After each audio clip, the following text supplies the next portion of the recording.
between two eternal darknesses. Intelligent people in the Western world have never felt very happy about either of these two prospects. And therefore there's a certain attractiveness about the idea, which seems to be the point of Buddhism and Hinduism, that you are a soul on a pilgrimage, and that from some extremely obscure origin you began as some sort of animalcule and worked your way up step by step through all sorts of forms of life, and finally you have the privilege of appearing in human form.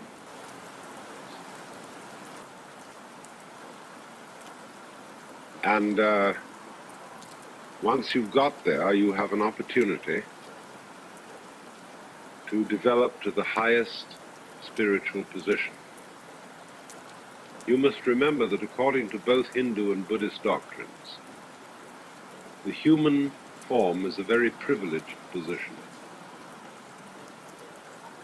For there are, according to both of them, because they share a common cosmology, 6 domains of beings.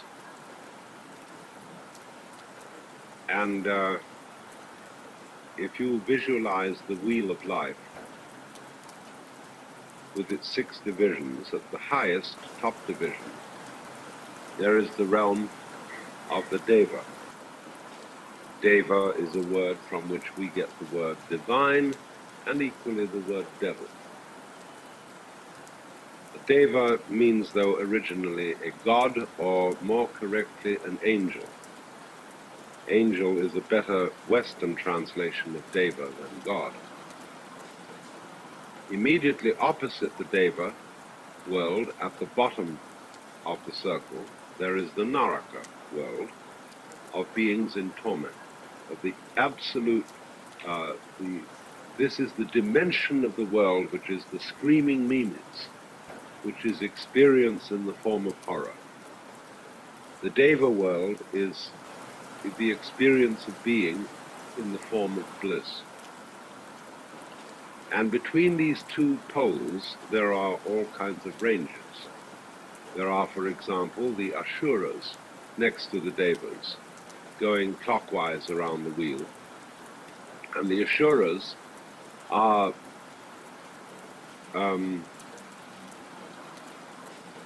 they are wrathful beings. Ashura is the incarnation of divine anger.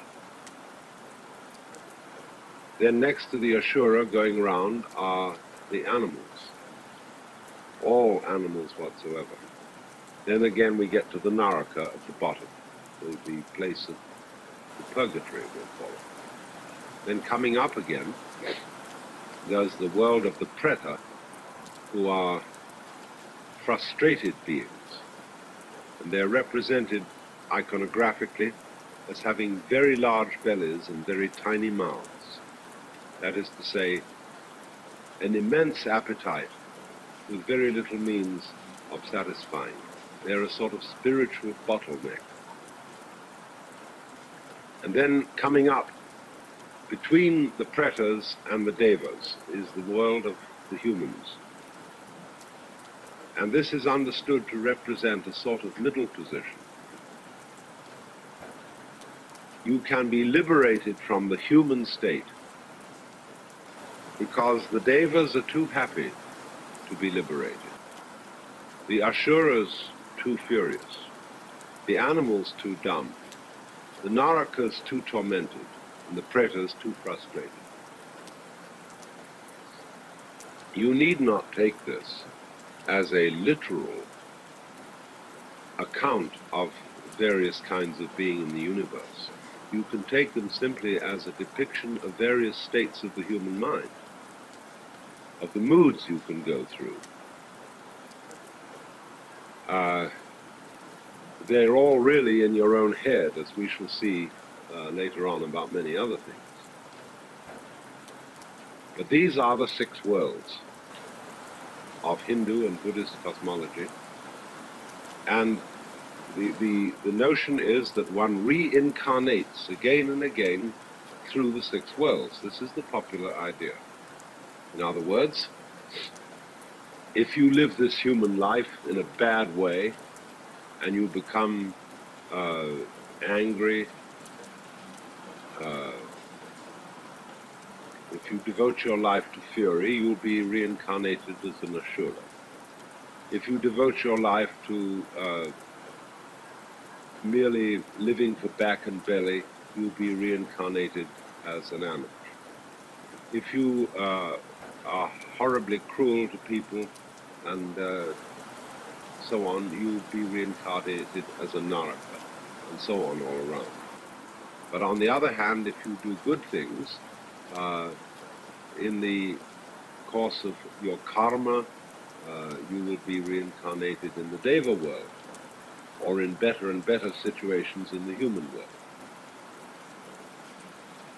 That's the popular understanding. And Westerners, many of them think, well, that's great, because this opens up vast vistas of future development. We can go on in future lives working out our destinies, and we can also love to think about who we were before. When you fall in love with somebody, did you meet before in some past life? Is this the working out of a karma that is between you? And it's very interesting. But the funny thing is that Hindus and Buddhists who do believe in rebirth do so not because they like it, but because they feel they have to accept it as a hard fact. And the whole task of the work of sadhana, or spiritual practice and discipline, is to get out of it. So it always strikes me, it's very funny, that Westerners take this up because they find it comfortable. But Easterners are always trying to get away from being reborn. It was so funny once, Joseph Campbell told me a story, that he was sitting with a Vedanta Swami, one of these Vedanta Society Swamis. And the Swami was saying, oh dear me, he said, you know, the idea of rebirth is so wonderful that I think this is the most comforting notion. And Joe said to him, Swami, don't be a damn fool. What are you talking about? The idea of rebirth being so comforting. Don't you realize that's what you're supposed to get away from? And the Swami suddenly jumped. He said, oh yes, of course. It was like I once had a talk with a Swami, and he was arguing, you see, that behind all the multiple forms of this world, there was only one single divine principle. And he was going on about this. I said, Swami, you can't talk like that. You know very well that the Brahman, the ultimate reality, isn't one, because one has an opposite, which is many, and Brahman has no opposite. You should speak of Brahman as the non-dual. And again, he said, you talk just like a Hindu.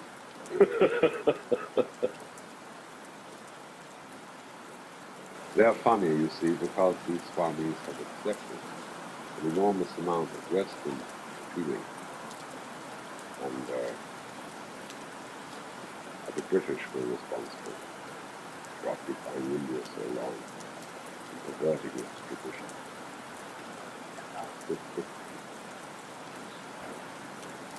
Now, it is so curious, all this, because in Buddhism, there still prevails an idea of rebirth, very strong among all Buddhist countries, and yet Buddhism explicitly denies that there is any individual reincarnating soul. You see, in Buddhism there is a doctrine which is called the three signs of being. And these three signs of Being, well, I should more correctly say the Sanskrit word is bhava, B-H-A-V-A, and that means becoming rather than being. Bhava is from the basic root, I think, BH, which is connected with growth. So bhava, becoming, process of change, has three signs. One is called dukkha, D-U-H-K-H-A, dukkha. In Sanskrit means frustration. Sometimes translated suffering. But I think frustration is a more general word, which is perhaps better. It's dukkha is the opposite of sukha. Sukha means sweet. Dukkha perhaps means sour. But in the way it's used, it means frustration as a basic characteristic of living beings. Because for some reason or other, life is always eventually frustrating. You desire more than you can ever get.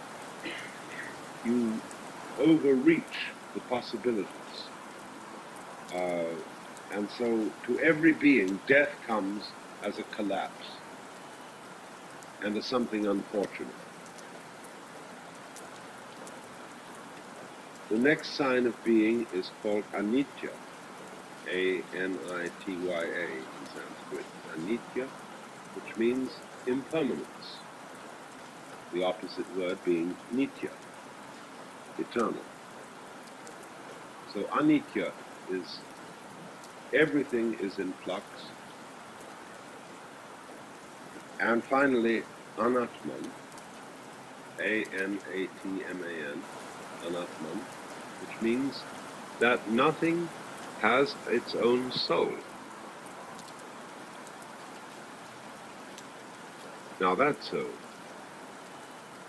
sounds to a Christian a terrible idea, because we use the word soulless, or we say to a person, you have no soul, which means you have no finer feelings. You have you're not a human being, because Christian theology did distinguish between humans and animals by saying that animals have no soul. Idiots have no soul. They've lost their soul. But you can see at once that there is a complete difference of the meaning. To translate Atman as soul is ridiculous. Anatman means, basically, that nothing exists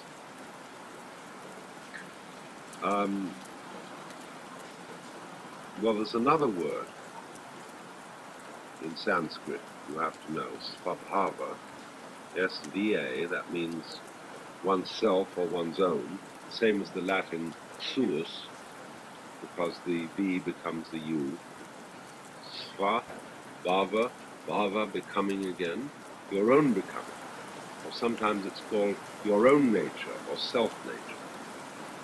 So what it is saying is that that nothing has any real svabhava, because no individual thing of any kind exists except in relation to all the other things.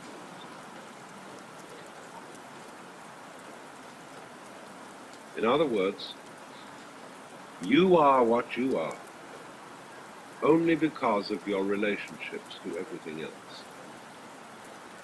And therefore the whole universe is a system of interdependence. It's just as if, for example, you were to stand two sticks on the ground and lean them against each other, and they will stand up and form an inverted V, because they lean on each other. And this is an old thing that they teach children in Japan. these sticks leaning against each other form the Chinese character for man. And they say, therefore, man cannot exist unless we support each other. This is the basis, therefore, of brotherhood and good social relationships. But underneath that is the far more profound idea that the universe coheres by everything depending on everything else. And therefore nothing exists alone. Nothing exists in its own right. And that's what anatman means. You do not have an indestructible, immortal soul which is just plain you forever and ever and ever, and is independent of there being anything else at all.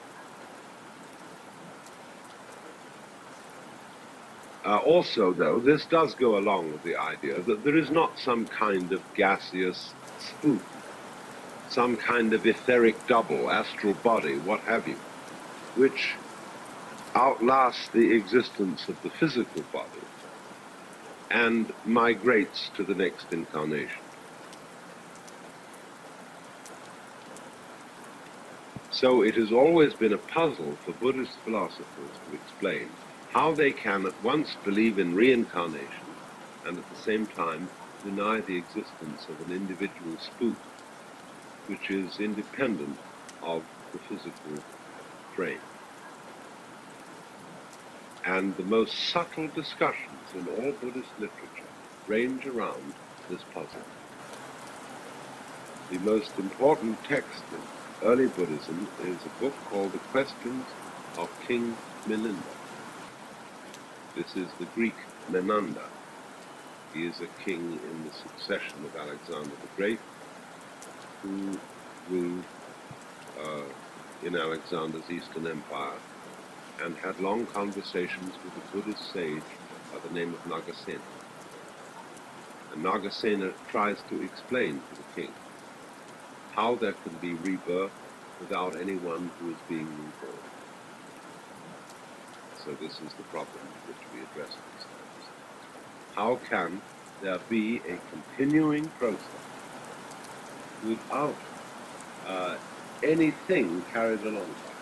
And you will recognize at once that the problem is very largely semantic. Because it involves our whole idea of continuity.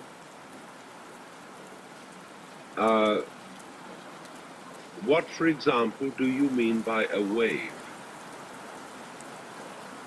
When you throw a stone into the water, and from the plop point where the stone goes in, a whole lot of rings emerge, and they are waves, and they go out. And you can, as it were, look at one of them and follow it.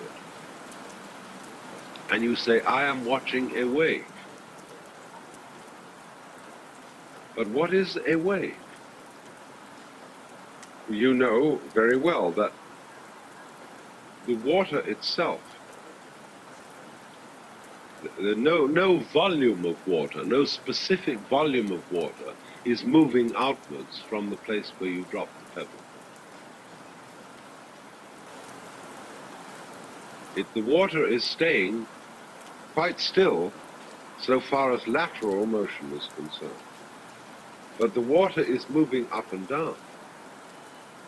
And these up and down movements create the illusion of a thing called a wave that goes along. Similar to the illusion when you watch a barber's pole revolving. It seems to be a procession of something that keeps going up from the bottom of the pole to the top. But actually it's just going around. Now that appearance of something moving when there is actually the only thing that is going outwards is motion. And motion is about as abstract as you can think. This is the whole root of the Indian idea of Maya, of the world as Maya. as a construct, as something which, shall we say, exists only in your mind. Only we shall have to be very careful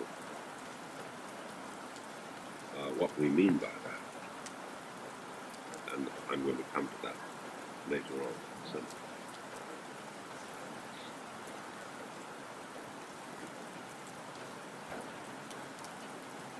So here is the point.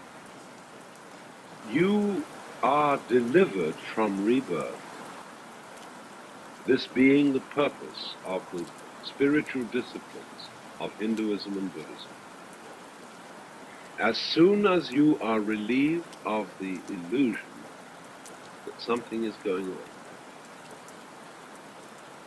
continuity, this after this, after this, after this, all linking up together into a chain. In the famous Zen text called the Platform Sutra, attributed to Huineng, the sixth patriarch, there is a passage which says, if we allow our thoughts, past, present, and future, to link up into a series, we put ourselves under restraint. But on the other hand, if we just see that they are not, there is just this thought, and then this thought, and then this thought, you are liberated. This is an idea which is taken up by T.S. Eliot in his poem The Four Quartets, where you come to the passage where he says that you are getting on a train and you settle down in the compartment with your newspaper and you are going on a journey. But the one who arrives at the destination will not be the same person who left the platform. Because you who sit here now are not the same as the people who came in at the door. Just in exactly the same way as the flame of a candle appears to be a constant flame, which we can identify as a thing. But as a matter of fact, it is a stream of hot energy, which is whatever particles, whatever gaseous molecules are here are going like this the whole time, flowing upwards and disappearing. The flame is converting the candle wax into gas. And in exactly the same way as we can see that the flame has an identity. Say it is a flame. We have a noun for it. Where actually it is a process. It is flaming. And so in just precisely that way, every human being is a process. Just as the flame is the conversion of wax into gas, so you and I are the conversion of air and water and light and beefsteak and milk into shit, and which again converts into something else, you see. We are the flowing vibration through which all this goes, and not for one moment are we the same. So then, the meaning of the Buddhist doctrine is that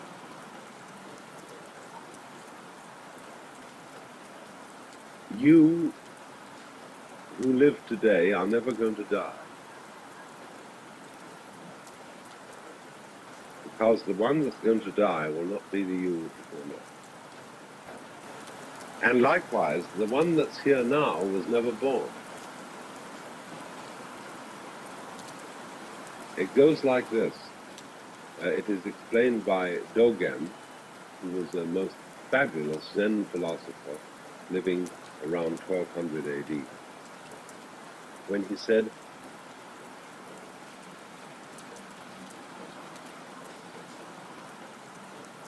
the spring does not become the summer. And the summer does not become the autumn.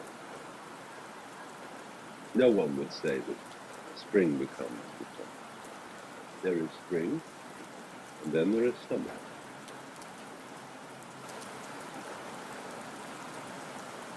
And he said in the same way, when you burn wood, there are ashes, but the wood does not become the ashes.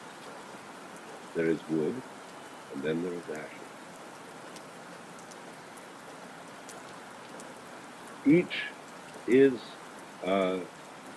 as it were, sufficient to itself. There are, as it were, so steps. It's like vibrations, wave crests, you see, where the water doesn't move, you see. The water doesn't move laterally. So in this sense, by analogy, the spring does not become the summer. But by watching it, you in your mind impose motion on the up and down of the water. And so you say the spring becomes the summer. So likewise you say the baby becomes the adolescent, becomes the man, becomes the crone, becomes the corpse. And the Buddhists say no. These states follow in the same way as the apparent motion of a wave. And so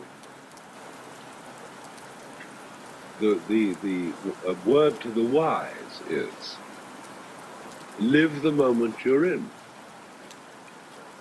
There is no other place to be.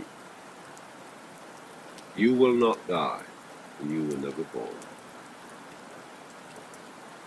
If you realize, if you see through the illusion. Now this may sound as if one were creating a theory of the universe, which is what you might call atomistic, discontinuous. It is saying the universe is nothing but point instants. And it all comes down to that, see? This is an extension of the Western philosophy of nominalism. Nominalism is opposed to realism. The nominalists argue against the realists' point of view, which is realists say there is such a thing as mankind. Mankind is a reality, and every individual human is a special instance of a real, universal substance called man. The nominalists argue this is abstraction and nonsense. There is no such thing as mankind. There are only individual people. And of course this has become in the 20th century the ascendant point of view. There is not really such a thing as the United States of America. That is a political abstraction. There are just the people who live here. But if you take nominalism to its logical conclusion, you get to the point where you don't exist at all. A human being? Well, there is no such thing as a human being. It's an abstraction. All there is the molecules, the cells, which infest your bones. And dissolve those further into the nuclear particles, and you can say, well, that's all there is, you see. There are just these things. But then you suddenly begin to realize there is no end to that way of thinking. Because you can always, given imagination and given instruments of sufficient subtlety, subdivide any unit of existence, of motion, of energy, into further subdivisions, further units of measurement. And say, well, that we get more real as we get smaller, you see? It's simply saying that the smaller things are the more real things. Well, that's a ridiculous argument, because you can play it exactly in the opposite direction. You can say, oh, no. Since all small things only exist relatively, that is to say, in relation to each other, the only real thing is the big thing. So all those small particles are relatively unreal. The only thing that is real is the whole universe. And that's so big that nobody can conceive it. So you see, all philosophical argument is a game, playing with people arguing with each other in words, playing up and down the scale of arguing as to which level of bits, collections of bits, all bits whatsoever, which one is real. I've noticed a very funny thing in observing with my experiments with psychedelics, that psychedelic conversations are absolutely perfect examples of what is going on and always has been going on in philosophy. People start talking with each other, having very animated conversations about nothing at all except the processes of grammar. In other words, let's imagine a conversation in which nothing specific is mentioned. No proper names are used, no proper nouns, nothing is being referred to whatsoever. But all the words that indicate more or less dimensions of quality, dimensions of quantity, all the operative words, say words like to be, to grow, to diminish, to expand, to contract. All these are operant words which can be used with reference to all kinds of specifics.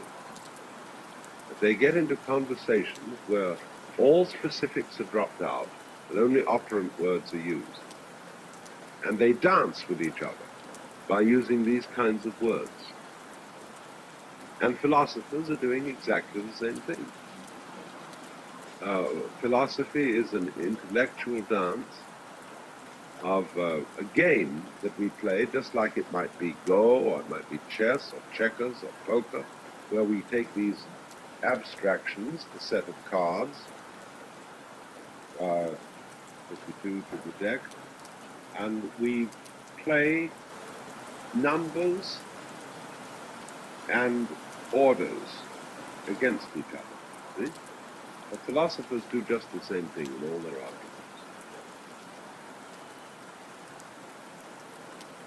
And you say, well, isn't that kind of silly? Well, maybe it isn't. Because life itself, biology, is the same thing. We have all these species that eat each other and come on in different shapes and different forms and so on, and there's a contest going on all the time to prove whether the cats are more powerful than the mice, or the humans than the rats, and this constant thing is going on, but it is the same kind of bubble-de-bubble-de-bubble. Only it takes, instead of such a simple word as bubble, which is a vibration in the air, it comes on as a mouse. And a mouse is a very complicated way of saying bubble.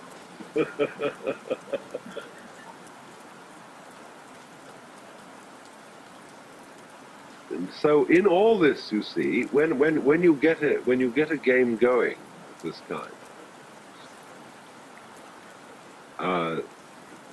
there comes the point of what you might call emotional investment.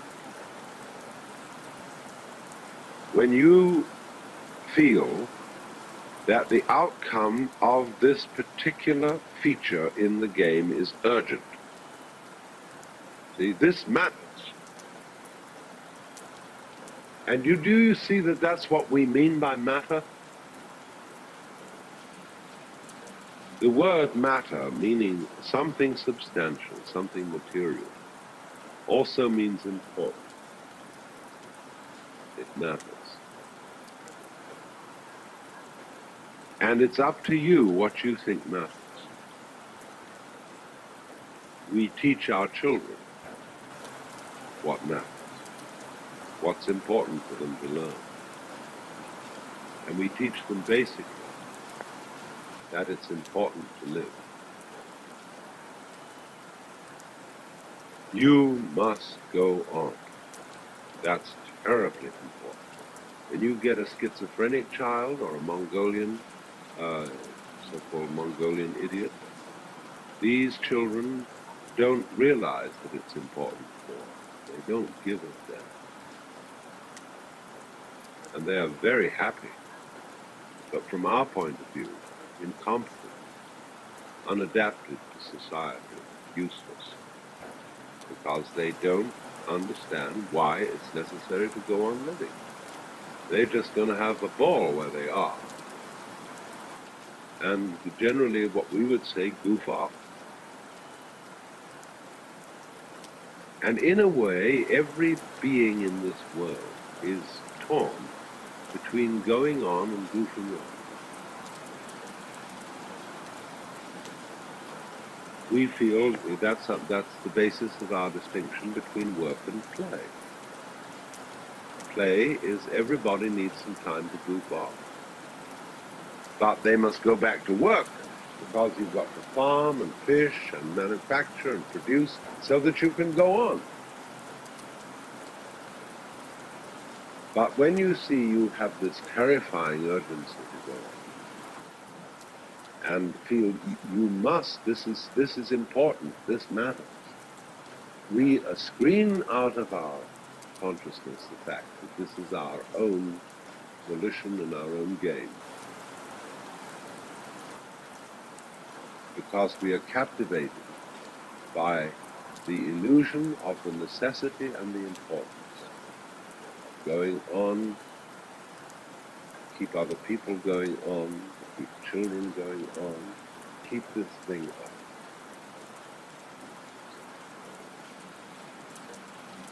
And the difficulty is that as we become disturbed and anxious about it, it's more difficult to keep the game going. In proportion as we are frightfully concerned about it, we start fighting on it. We start clobbering our neighbors who are stealing our crops, and whatever it is, all the old fights start. And it is these fights which, more than anything else, at the moment, you see, are endangering the entire human project. But all based fundamentally on the illusion that it's utterly important that we survive. A little while before he died, Robert Oppenheimer said, "It's perfectly obvious that the whole world is going to hell. It's going to blow up. There is no way that it can be stopped except that we don't try to stop it happening."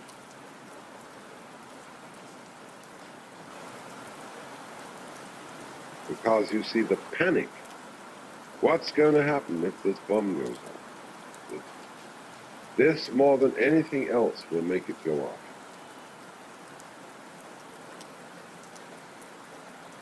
Because it's like the person who's looking down over a precipice and starts to get unreasonable. He's terrified to fall over it, and therefore suddenly all the strength goes out of his fingers and his legs get wobbly. And he's ready to fall. Simply because of his fear of falling.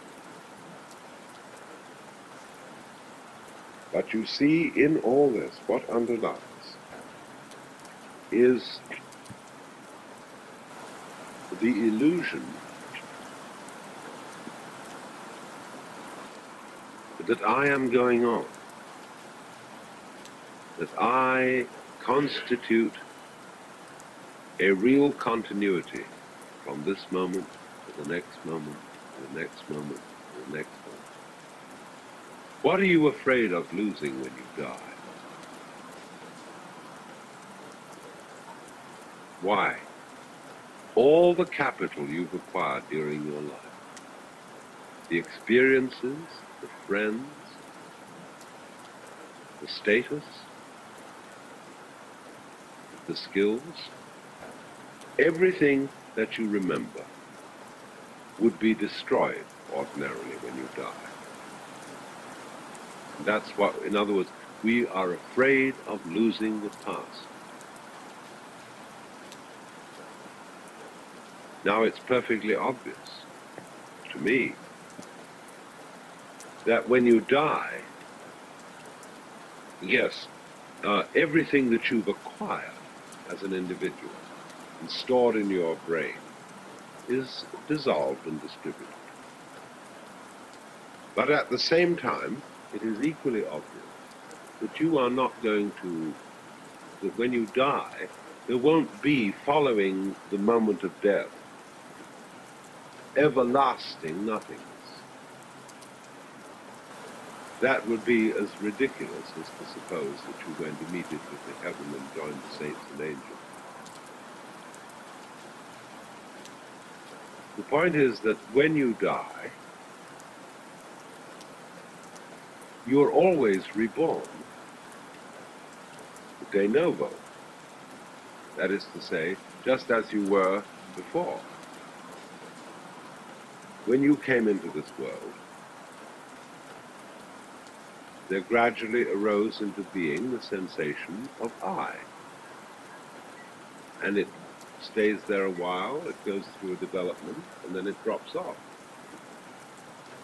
But all the time, everywhere, there are other I's starting up. See? Whether they be human, animal, anything you like. To be in other galaxies, etc. Always, they're starting up. Now, we would say, there is no connection between them. No, in the same way, there is no connection between the molecules in your hand. And yet you say it is a hand. But if you look at it under a powerful enough microscope, the molecules in your hand are miles apart. And you would say there's no connection between them. What's the connection between this galaxy and other galaxies? Well, we can't see any connection. And yet there are gravitational swings whereby they respond to each other and move in a certain collective order. So in a very similar way, the constant appearance of beings who feel that they are I constitute a wave motion. And they may be considered individually. See, what we're doing in this, is not setting down a doctrine, but it is doing an exercise in perception. You can see it either way. You can see yourself, in other words, as existing only now. That's the only you there is. The alternative to that, logically, is to see yourself as everything.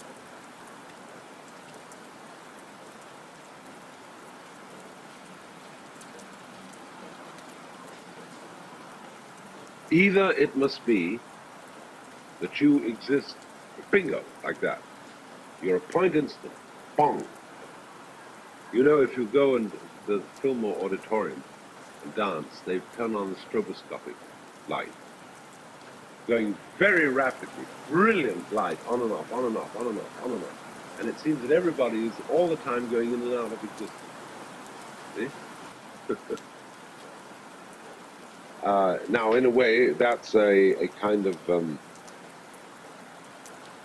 exemplification of the truth that we are vibrations, and that everything does go on and off, on and off, on and off, all the time.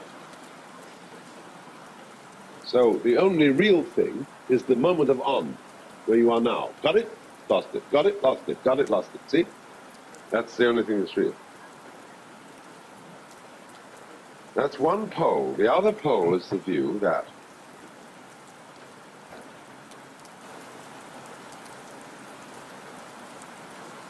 all these on and offs, just like the molecules in your hand, constitute a continuous reality. But if you follow that line, you've got to add up not to just what you are at this moment, You're going to add up to the whole universe through the entire span of its existence in space and time. Any middle position you take between these things is arbitrary. Say, okay, I'm going to be so much. I'm going to call myself this particular human being who lives for such and such a time.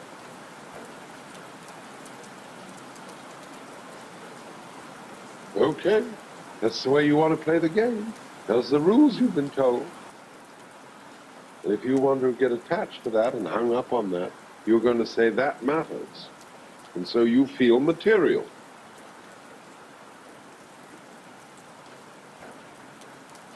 And the Buddhist idea is simply saying, don't get hung up on what is called in Sanskrit, drishti. Drishti means a view. A particular way of looking at things. You say, looking at it from this point of view, this is the way it seems to me to be, and I'm going to stick to that. I'm going to get hung up on that. That is the meaning of attachment. So in Sanskrit, the word sakaya drishti means the view of separateness. The view that the separation of a certain bundle of wiggles taken out of the total wiggliness of all that there is me. And another bundle of wiggles is very definitely you. And to get stuck on it, see? And therefore to start a fight about it. Therefore to start crying and weeping and gnashing of teeth, all about this thing being real, see? That is what these people are trying, all these Buddhist sages and Hindu sages, get people off that hang-up. Say, wake up, wake up, wake up. Don't you understand the whole thing's an illusion? Not that this is a word to put it down and say that it's horrible or bad. If you could see that the whole thing is an illusion, you'd be happy as a lark. Life would be lived much more joyously by everybody. We would dance together, give things away and stop fighting. See, if we really saw it as an illusion, we'd all be happy in our big tree. But we are constantly saying to ourselves, and we are saying to our children, it's real. God damn it, it's real. And death is going to be awful. And sickness is going to be horrible. You see, it's real. And you better watch out. See, you can say, people say to me, you can say as a philosopher, all this thing is okay, you can talk this way because you're sitting in a comfortable place and got plenty to eat. But you watch, when the thing hits you, you'll laugh the other side of it.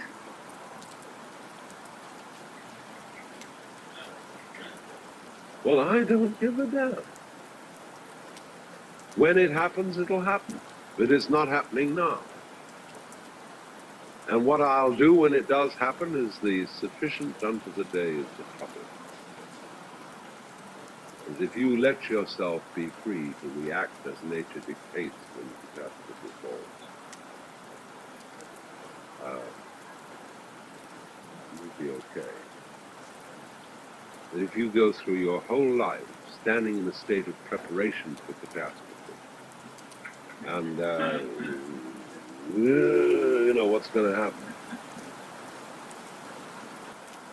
you just torment yourself and get ulcers, rotting of the brain, long before it's necessary for that to happen.